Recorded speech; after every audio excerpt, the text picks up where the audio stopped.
awful lot of people, myself included, when he won. People that were backing him early told me, no, watch this guy, he's going to win. Really?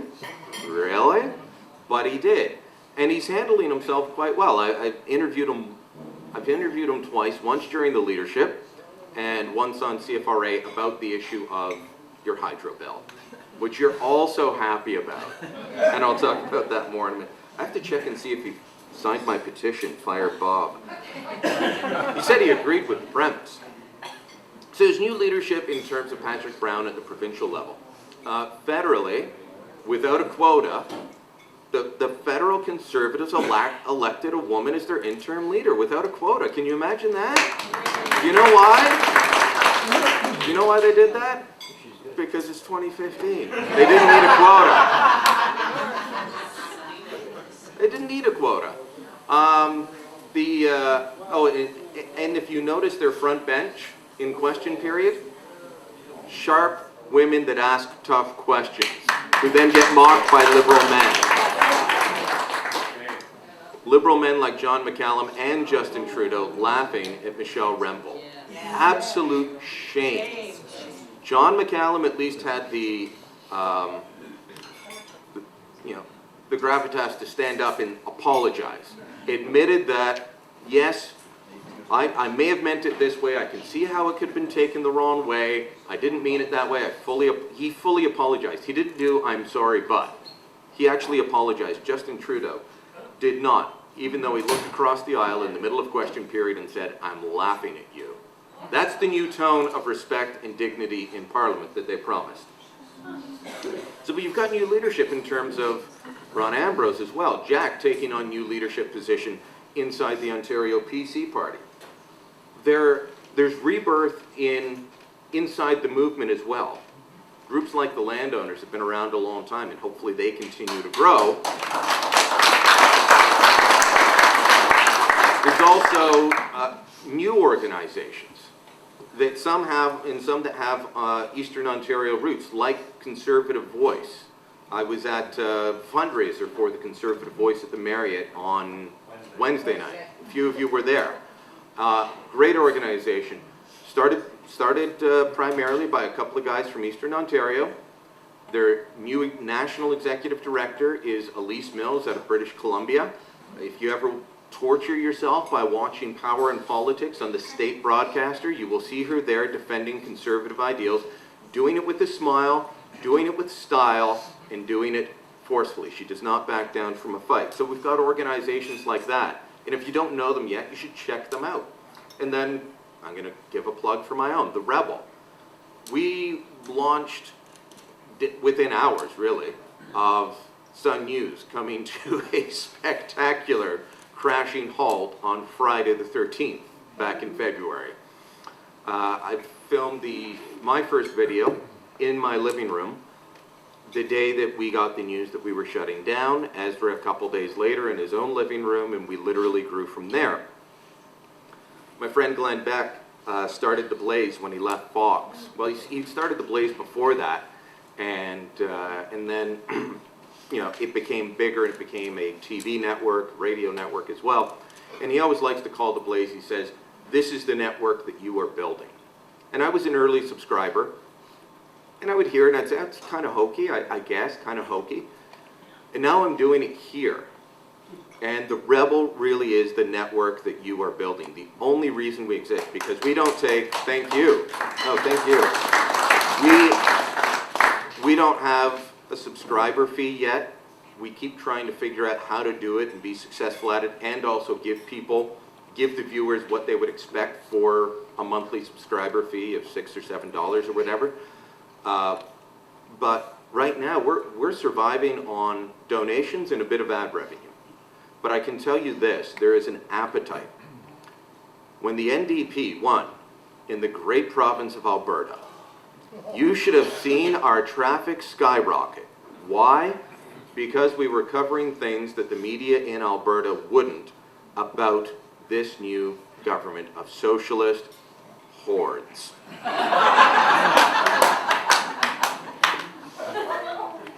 Alberta is not not anywhere near the size of Ontario when it comes to the population of this province.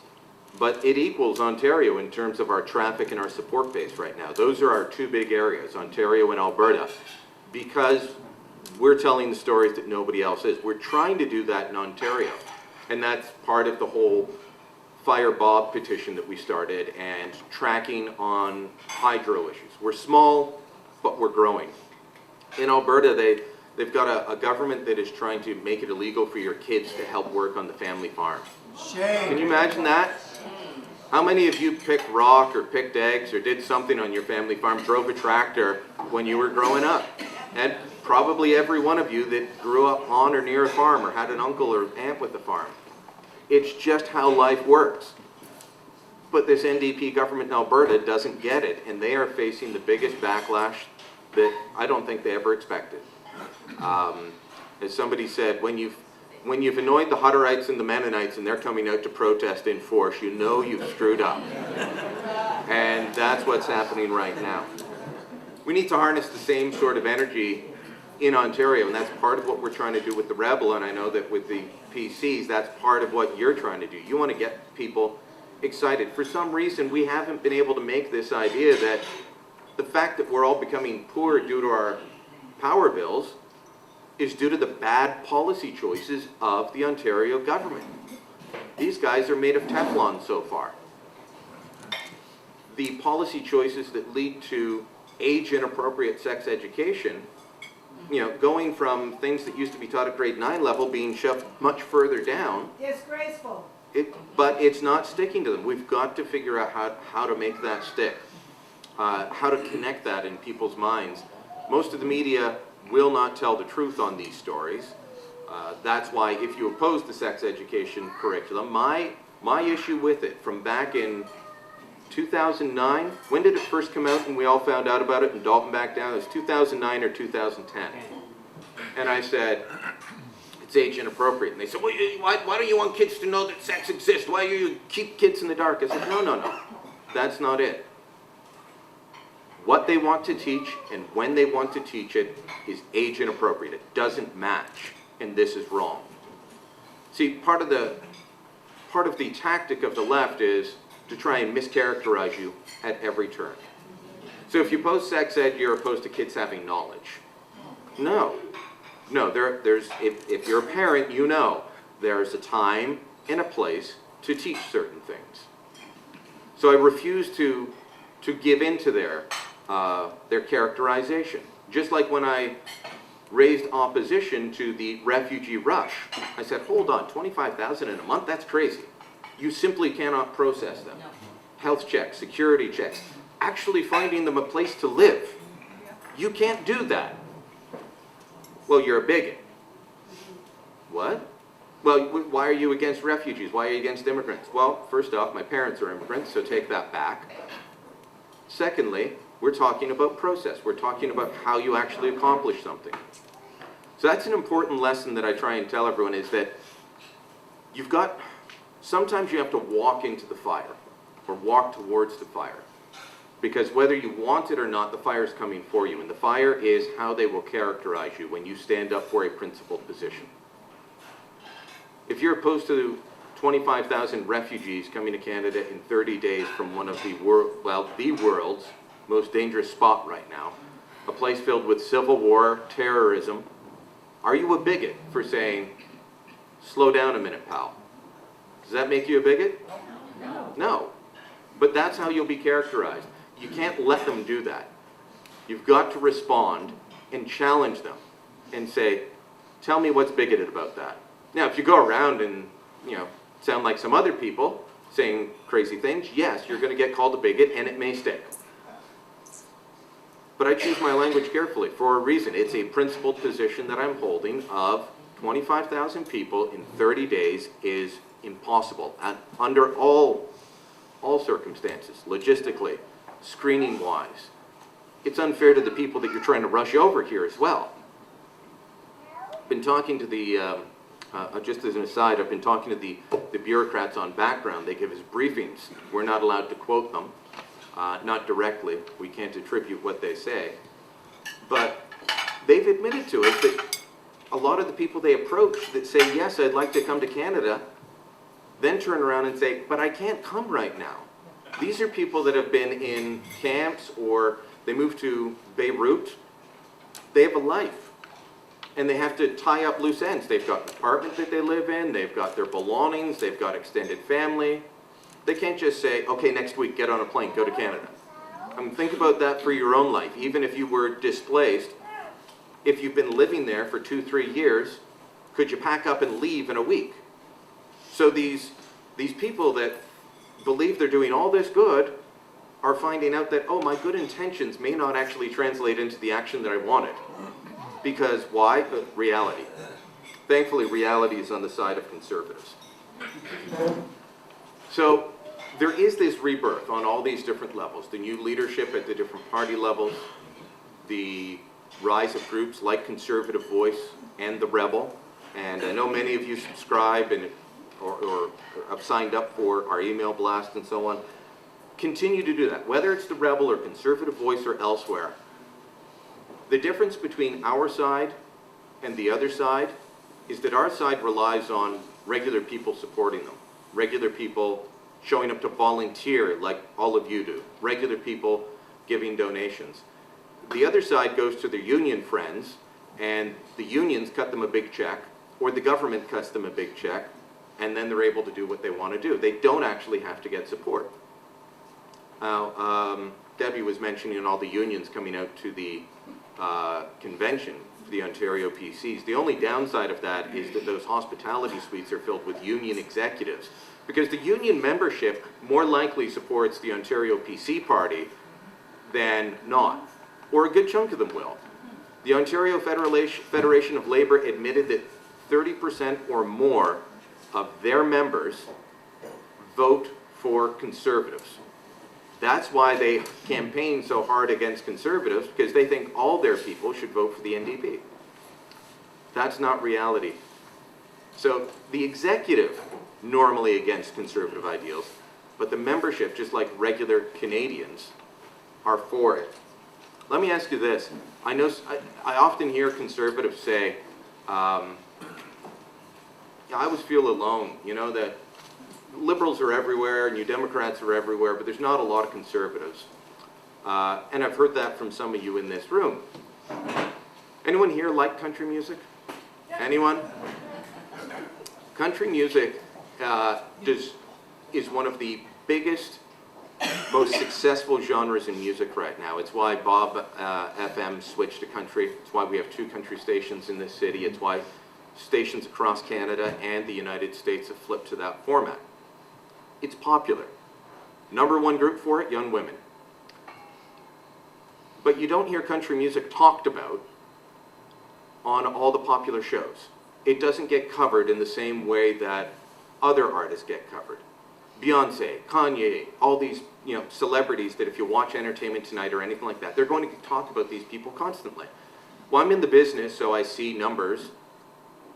The people that they talk about, not nearly as popular as the country artists.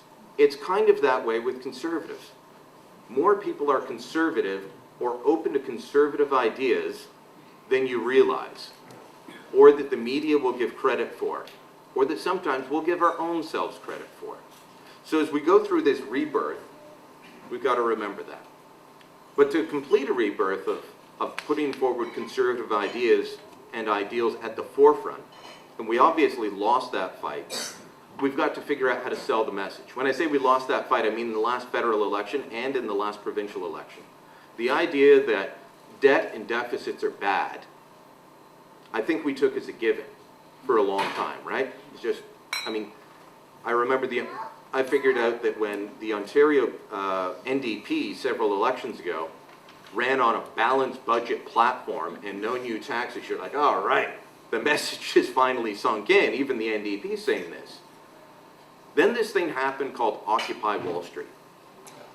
Occupy Wall Street came about in October, really it started September 2011. Started as a small protest movement in New York, but grew quickly to cities across the continent. And it had always been planned that way.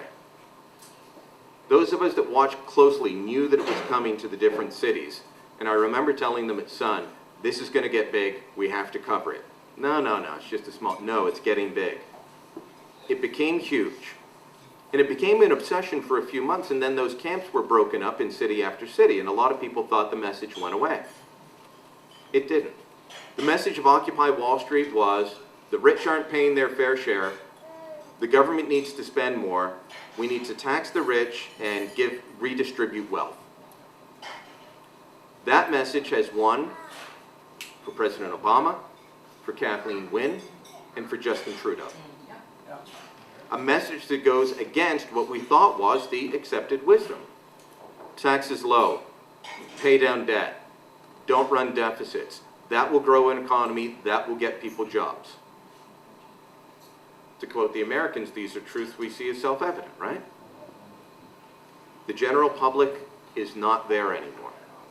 So we've got to go back to reselling that message, especially on fiscal conservative issues, which is where you find common ground with people who may have voted for other parties.